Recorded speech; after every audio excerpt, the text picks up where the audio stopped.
লিখেন present participle. আচ্ছা, একে বাংলায় বলা হয় ক্রিয়া বিশেষণ। একে বাংলায় বলা হয় ক্রিয়া বিশেষণ। আছে 2 নম্বর লাইন লিখেন, ইহা এমন একটি বিশেষণ, ইহা এমন একটি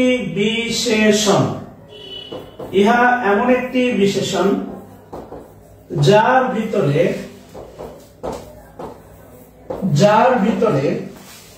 ইহা এমন একটি বিশেষণ যার ভিতরে ক্রিয়ার ভাব থাকে। ইহা এমন একটি বিশেষণ যার ভিতরে ক্রিয়ার ভাব থাকে। তাহলে যদি লেখা হয় তাহলে যে কাজটা করবেন, যদি লেখা হয় তাহলে 4টে হেডলাইন দিবেন। খাতার বাম দিকে লিখেন হচ্ছে বিশেষণ, আর এরপরে লিখেন হচ্ছে বিশেষ্য, আর এরপরে লিখেন হচ্ছে ক্রিয়া বিশেষণ, আর এরপরে লিখেন হচ্ছে বিশেষ্য, ক্রিয়া বিশেষণ বিশেষ্য। ঠিক আছে, 4টা হেডলাইন দিবেন সবাই, ক্রিয়া বিশেষণ বিশেষ্য, এই টোটাল 4টে হেডলাইন দিবেন। একটা লিখেন হচ্ছে বিশেষণ, এরপরে লিখেন বিশেষ্য, এরপরে লিখেন ক্রিয়া বিশেষণ, এরপরে লিখেন হচ্ছে বিশেষ্য, আর এই 4টার মাঝখান দিয়ে ছোট্ট করে হালকা ভাগ করে দিবেন। বেশি নিচে নামার দরকার নাই, হালকা করে ভাগ করে দিবেন। ওকে, আর কমেন্ট করার দরকার নাই। Stop the comment, stop commenting. কেমন? আমাদের গতকালকের মধ্যে আমরা আজকে একটা সুন্দর স্নিগ্ধ ক্লাস কন্টিনিউ করতে চাই ইনশাআল্লাহ। তাহলে বিশেষণ বিশেষ্য ক্রিয়া বিশেষণ বিশেষ্য, প্রথমেই যেটা লিখবেন সেটা হচ্ছে লাল। প্রথমে লিখবেন হচ্ছে লাল, এরপরে লিখবেন হচ্ছে গাড়ি। প্রথমে লিখেন হচ্ছে লাল, এরপরে লিখেন হচ্ছে আপনার গাড়ি। আচ্ছা, প্রথমে লিখেন হচ্ছে লাল, এরপরে লিখেন গাড়ি। লাল গাড়ি, আমি যদি ইংলিশ বলি হচ্ছে রেড কার। রেড কার, তো কার হচ্ছে নাউন আর রেড হচ্ছে অ্যাডজেক্টিভ। তো এই কার হচ্ছে নাউন আর রেড হচ্ছে অ্যাডজেক্টিভ। কোনো সন্দেহ আছে বলেন তো? আমার ধারণা নাই। সো আলটিমেটলি দেখেন লাল শব্দটা গাড়িকে মডিফাই করছে। আপনি ভালো করে জানেন অ্যাডজেক্টিভের কাজই হচ্ছে, অ্যাডজেক্টিভের কাজ নাউন বা প্রোনাউনকে মডিফাই করা। অ্যাডজেক্টিভের কাজই হচ্ছে নাউন বা প্রোনাউনকে মডিফাই করা। লাল গাড়ি, লাল শব্দটা গাড়িকে মডিফাই করতেছে। এবার আমি যদি বলি চলন্ত গাড়ি, খেয়াল করে দেখেন চলন্ত গাড়ি, চলন্ত গাড়ি, চলন্ত শব্দটাও গাড়িকে মডিফাই করতেছে। এই চলন্ত শব্দটাও গাড়িকে মডিফাই করতেছে, কিন্তু একটু খেয়াল করে দেখেন চলন্তর ভিতরে দেখেন একটা চলার গতি আছে, মানে একটা ভাব আছে, একটা ক্রিয়া আছে, একটা চলার গতি আছে, একটা ক্রিয়ার ভাব আছে, কিন্তু আলটিমেটলি ক্রিয়া না, ও আলটিমেটলি বিশেষণ। এই জন্য এর নাম হচ্ছে ক্রিয়া বিশেষণ। এটা মডিফাই করতেছে নামকে, এই জন্য এর নাম হচ্ছে ক্রিয়া বিশেষণ। আচ্ছা মোহাম্মদ আদনান, থ্যাঙ্কস আ লট কলিজা টুকরা, তোমার জন্য এক পৃথিবী ভালোবাসা। আমি পরশুদিন তোমাকে সেরকম একটা ঝাড়ি দিছি, এরপরে যে তুমি আজকে ক্লাস কন্টিনিউ করতেছো, তোমার জন্য অনেক অনেক ভালোবাসা। আচ্ছা মোহাম্মদ আদনান, ইমদাদুল ভাই, কষ্ট নিও না। বড় ভাই হিসাবে, টিচার হিসাবে, গাইডার হিসাবে, কোচ হিসাবে তোমাদের মঙ্গল কামনা করি। তোমাদের কিছু চিন্তাগত প্রবলেম আছে, যে ফিলোসফি গুলো পরিবর্তনের চেষ্টা করি, এই কিছু না। তাহলে একটু খেয়াল করে দেখেন লাল শব্দটা অ্যাডজেক্টিভ, কিন্তু এর ভিতরে কোনো ক্রিয়ার ভাব নাই। এটা অ্যাডজেক্টিভ, কিন্তু এর ভিতরে ক্রিয়ার ভাব আছে, তাই এর নাম হচ্ছে শুধু বিশেষণ না, এর নাম হচ্ছে দেখেন ক্রিয়া বিশেষণ। ক্রিয়া বিশেষণ। আচ্ছা, আশা করি বুঝতে পারছেন। যদি বুঝতে পারেন তাহলে যে কাজটা করবেন, সবাই বুঝতে পারছেন কিনা, ব্যাপারটা বুঝতে পারছেন কিনা বলেন। যদি বুঝতে পারেন,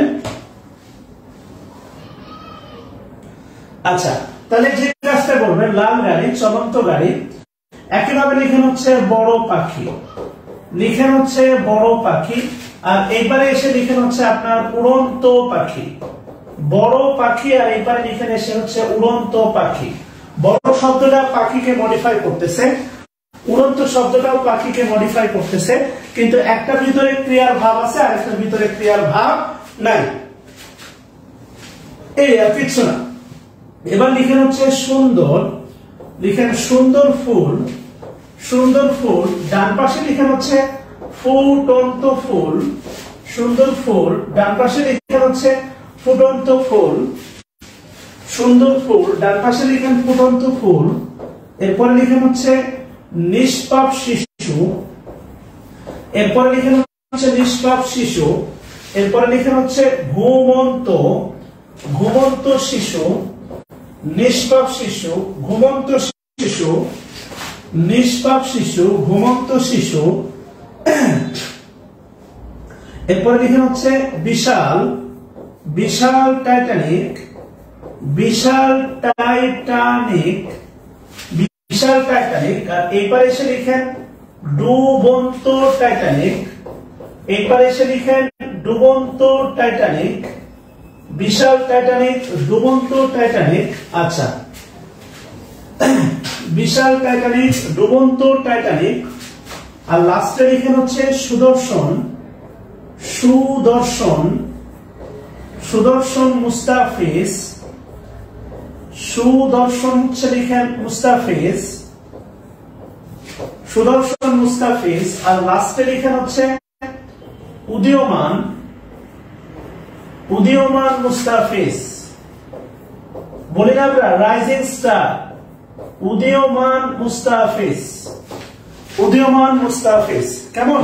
আচ্ছা, উদীয়মান মুস্তাফিজ লিখেন, সবগুলো লিখেন। লাল গাড়ি, চলন্ত গাড়ি, বড় পাখি, উড়ন্ত পাখি, সুন্দর ফুল, ফুটন্ত ফুল, নিষ্পাপ শিশু, ঘুমন্ত শিশু, বিশাল টাইটানিক, ডুবন্ত টাইটানিক, সুদর্শন মুস্তাফিজ, উদীয়মান মুস্তাফিজ। আচ্ছা, লেখা হলে একটু বলবেন আর কি। হ্যাঁ, আরো অনেকগুলো গুরুত্বপূর্ণ কথা আছে। আচ্ছা, এবার যে কাজ করবেন, টেবিলটা ক্লোজ করে দেন, টেবিলটা ক্লোজ করে দেন। আপনাদের সমস্যা হচ্ছে আপনাদের ধৈর্য নাই, যেটা বলেন এটা সলিউশন লাগবে, একটু ধৈর্য ধরেন ভাই। আচ্ছা, এবার লিখেন, লিখেন প্রেজেন্ট পার্টিসিপল। প্রেজেন্ট পার্টিসিপল হলো ভার্ব প্লাস আইএনজি যুক্ত, প্রেজেন্ট পার্টিসিপল হলো ভার্ব প্লাস আইএনজি যুক্ত এমন একটি শব্দ। প্রেজেন্ট পার্টিসিপল হলো ভার্ব প্লাস আইএনজি যুক্ত এমন একটি শব্দ যা একই সাথে, যা একই সাথে ভার্ব, যা একই সাথে ভার্ব এবং অ্যাডজেক্টিভ এর, অ্যাডজেক্টিভ এর কাজ করে, যা একই সাথে ভার্ব এবং অ্যাডজেক্টিভ এর কাজ করে, যা একই সাথে হচ্ছে ভার্ব এবং অ্যাডজেক্টিভ এর কাজ করে। অ্যাডজেক্টিভটা বক্স করে লিখবেন হচ্ছে মূল ফোকাস, অ্যাডজেক্টিভটা বক্স করে লিখবেন মূল ফোকাস, ব্র্যাকেট দিয়ে লিখবেন 99%। অ্যাডজেক্টিভটা লিখবেন হচ্ছে মূল ফোকাস, অ্যাডজেক্টিভটা লিখবেন হচ্ছে মূল ফোকাস, ব্র্যাকেট দিয়ে লিখবেন হচ্ছে 99%। প্রেজেন্ট পার্টিসিপল ভার্ব যুক্ত, ভার্ব প্লাস আইএনজি যুক্ত এমন একটা শব্দ যা একই সাথে ভার্ব এবং অ্যাডজেক্টিভের কাজ করে।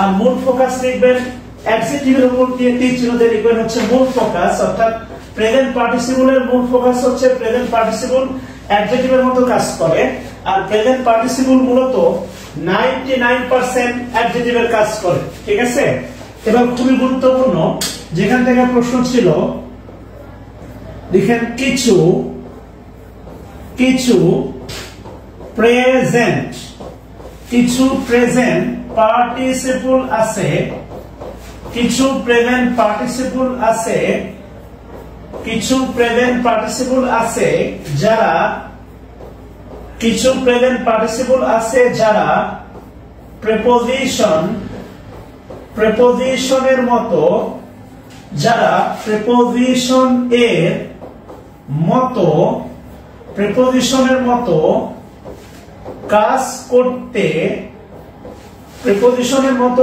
কাজ করতে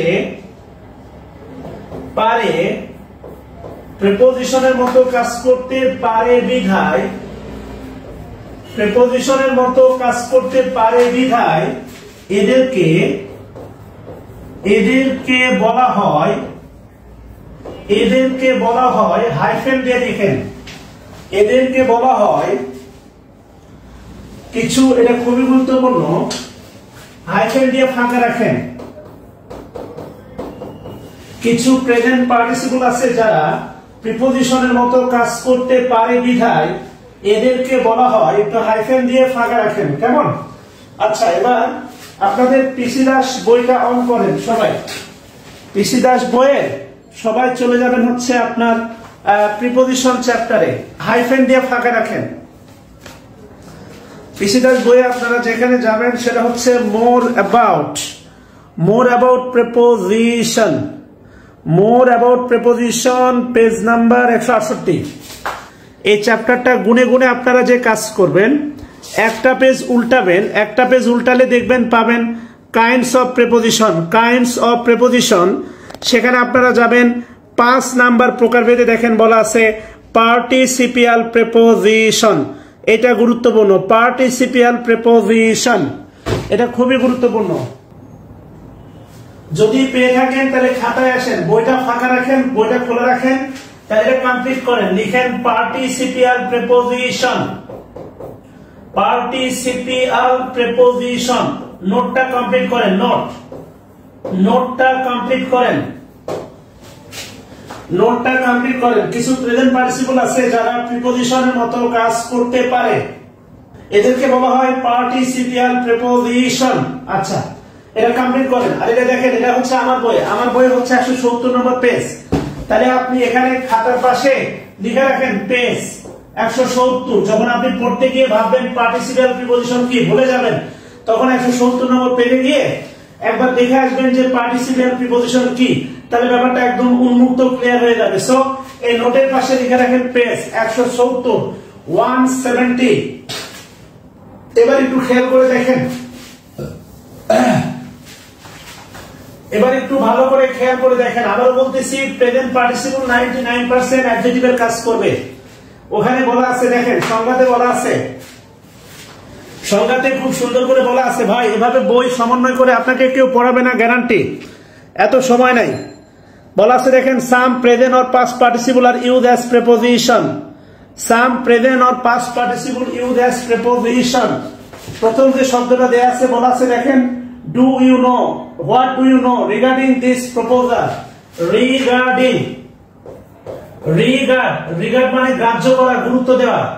রিগার্ড থেকে হচ্ছে রিগার্ডিং দিস প্রপোজাল। এই রিগার্ডিং শব্দটা অ্যাবাউট অর্থে প্রিপোজিশন, অ্যাবাউট। আর যেমন I know nothing regarding the issue, এই ব্যাপারে আমি কিচ্ছু জানি না। এটা ছিল হচ্ছে আপনার, এটা ছিল কত, 41তম BCS এ এই প্রশ্নটা ছিল, রিগার্ডিং নিয়ে প্রশ্ন ছিল 41তম BCS A.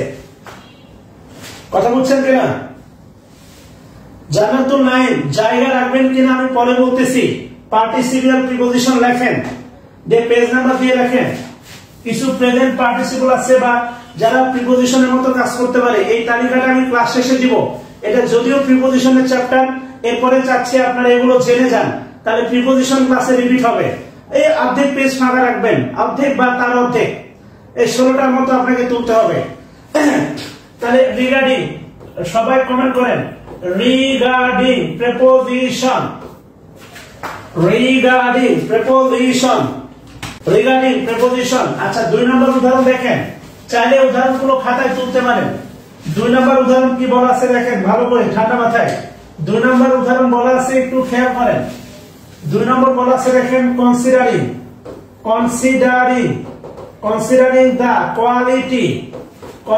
the quality, comma, the price is nothing. যারা বড় লোক তাদের কাছে কোনো ব্যাপারই না। কনসিডারিং দ্য কোয়ালিটি, খেয়াল করে দেখেন, এই প্রশ্ন দিয়ে যদি জিজ্ঞাসা করে কনসিডারিং কি, হয় আপনি অ্যান্সার করতেন জেরান অথবা অ্যান্সার করতেন পার্টিসিপল। কিন্তু এই যে বাক্যটা দেয়া আছে, এই বাক্যে কনসিডারিং প্রেজেন্ট পার্টিসিপল না, জেরান্ডো না, বিবেচনা অর্থে প্রিপোজিশন, অর্থাৎ গুণাগুণ বিবেচনায় মূল্য কোনো ব্যাপারই না। The price is nothing. কিছুদিন আগে ফেসবুকে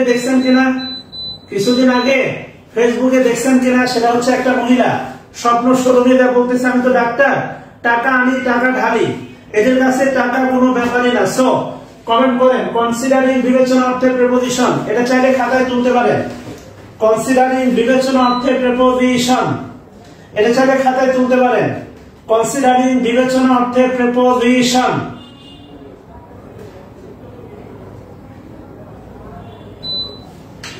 কথা ক্লিয়ার কিনা?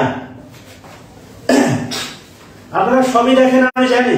এই বাক্যটা আসলে ইমানদারি বলেন তো কি অ্যান্সার করতেন? হয় কোনোভাবে, না হলেও ফতোয়া বানায় ভেরান অ্যান্সার করতেন, কি অ্যান্সার করতেন পার্টিসিপল। এটা ভেরান্ডো না, এটা পার্টিসিপল না, বাস্তবতা। এটা ভেরান্ডো না, পার্টিসিপল না। সো কনসিডারিং, এই বাক্যটা তুলতে পারেন। কনসিডারিং, কনসিডারিং বিবেচনা অর্থে প্রিপোজিশন। আচ্ছা, এবার দেখেন 3 নাম্বার উদাহরণ আছে। 3 নাম্বার, 1 নাম্বার উদাহরণ আছে 41তম বিসিএসে, 3 নাম্বার উদাহরণ আছে 40 বিসিএসে। একটা নিয়মের 3টা উদাহরণ, 2টা প্রশ্ন আছে পরপর 2টা বিসিএসে। আপনার বোঝা উচিত আপনি কেন বই পড়বেন। কথা ক্লিয়ার? আপনার যদি বুদ্ধি থাকে তাহলে এটাই যথেষ্ট, আপনি কেন বই পড়বেন। যেমন বলা আছে দেখেন, the river, common noun, the river flows past the village। এখানে একটু খেয়াল করতে হবে, এগুলো ইরেগুলার প্রিপোজিশন, এগুলো রেগুলার প্রিপোজিশন না, এগুলো অর্থ আছে অন্য অনেক অর্থ আছে। লামিলে ইসমিন না জানলে পার্টিসিপল অ্যান্সার করতেন, এটাই বাস্তবতা। আচ্ছা, সুন্দর। এবার একটু খেয়াল করেন, river flows past the village, এই পাস্টের অন্য অর্থ আছে। আমি যদি বলি মাই পাস্ট, আমার অতীত, মাইটা ডিটারমিনার, পাস্ট হচ্ছে নাউন, পাস্ট। আমি যদি বলি, খেয়াল করেন, পাস্ট, যদি বলি পাস্ট এক্সপেরিয়েন্স, এগুলো খাতার একটু হালকা কর্নারে লিখে রাখেন। পাস্ট এক্সপেরিয়েন্স, পাস্ট হচ্ছে আপনার অ্যাডজেক্টিভ আর এক্সপেরিয়েন্স হচ্ছে নাউন। এই পাস্ট এক্সপেরিয়েন্স মানে অতীত অভিজ্ঞতা, আপনি একটা হোটেলে নিয়ে গেলেন, আমি বললাম যে ভাই হোটেলের পাস্ট এক্সপেরিয়েন্স ভালো না, এটা হচ্ছে অ্যাডজেক্টিভ। কিন্তু মনে রাখবেন শুধুমাত্র পাস্ট দিয়ে অর্থে প্রিপোজিশন, শুধুমাত্র পাস্ট দিয়ে অর্থে প্রিপোজিশন। এবং এটা ছিল হচ্ছে 40তম বিসিএসে। কমেন্ট করেন, পাস্ট দিয়ে অর্থে প্রিপোজিশন। কমেন্ট করেন সবাই, পাস্ট, পাশে বা পাস্ট দিয়ে অর্থে প্রিপোজিশন।